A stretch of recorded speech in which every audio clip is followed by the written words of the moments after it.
Hello guys, it's Danny here, and today I'm going to be giving you guys a live guide on this week's daily race C, which is in the Group 4 cars at Laguna Seca, and the car that we have chosen to use for the, for both the race and the time trial is the Megane Trophy, which is a very lightweight car with great acceleration and great cornering abilities as well. So as you can see, we did a low 26, a 26-1 over here. Although the possible world record here is 25.8, 25.9 around there. So there's a few tenths left in the lap, but it's a pretty decent lap, and I'm going to give you guys a guide on how to drive this track in the Megane Trophy.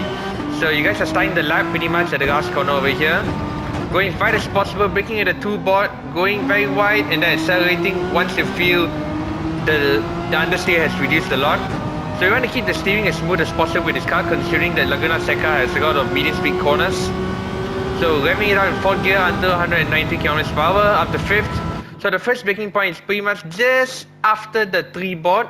Once you pass the 3 board, just after it. So in between the 3 and the 2 board on the right hand side of the track, that's when you start the brake. Aggressive downshift to let the car decelerate faster. Trail brake, 2nd gear, let the car coast 2 out, turn 1 and turn 2. It's a bit of a hairpin, so you got to be very patient off the throttle, because if you accelerate too early, you're going to allow the car to understeer a bit wider onto the gravel. So once you're pretty much approaching the 2nd apex here, slowly floor it in 2nd gear and quick upshift to 3rd gear. So you want the wheel to be straightened when you are pretty much at the corner exit. Get the car straightened out in 3rd gear to maximize the acceleration. Let it rev out in 3rd gear. So the next braking marker is pretty much when you're close to the 1 board over here, but not too close to the 1 board, just a little bit close to the 1 board. So around here, this is where you're going to brake.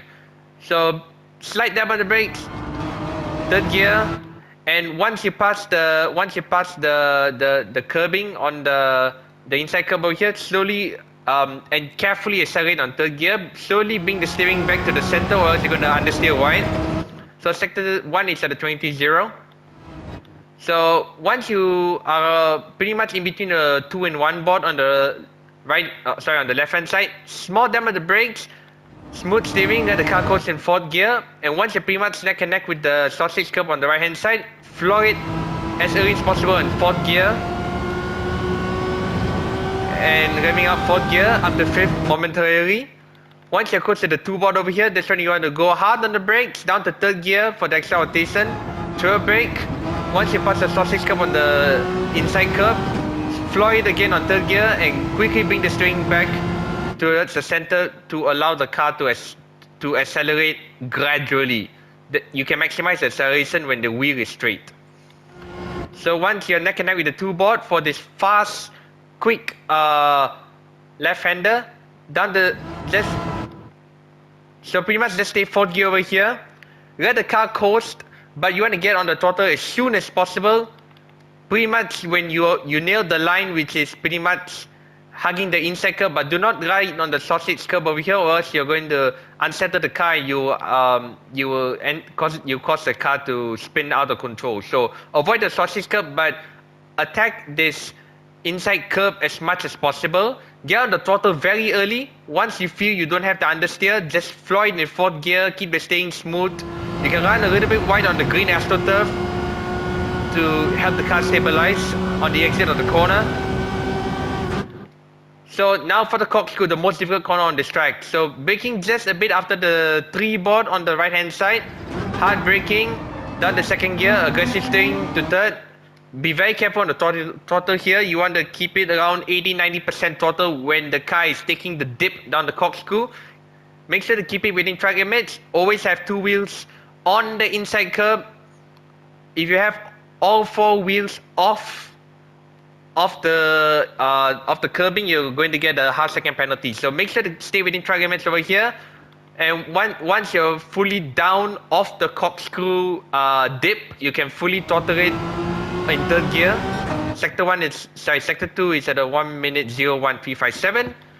So you're lifting for this long left-hander, pretty much when you are neck and neck with this tree on the left hand side. Once you're pretty much neck and neck with the tree, you lift, big lift, throw him away the throttle and get on the throttle as early as possible once you're pretty much approaching this curb over here. Once again, do not attack the sausage curb or else you will unsettle the handling of the car and you will be sliding to the corner. So taking full advantage of the width of the track to maximize your ride time over there. So for the penultimate corner, you're braking at the 2 board over here. Just hold 4th gear, coast a lot. Throw it in 4th gear over here, and now for the final corner, braking just neck and neck at the 3 board over here on the right hand side. Neck and neck brake on the curb. So when you get off the brakes on the curb, you get the rotation. And accelerate in 2nd gear. Make sure to get the car straightened out. And full beans to the line. Then with a 126 190. So that's pretty much the lap guide of Laguna Seca in the Megane Trophy Gr4. And I hope you guys find this lap guide very helpful. Let me know in the comments if you guys have found this lap guide very helpful, and if you guys have learned a lot from this lap guide or anything I can improve with the lap guide. So right now I'll leave you guys to the lap guide without a commentary, and I'll see you guys in the next live stream or next video. Take care guys and have a great week ahead. Take care and bye bye.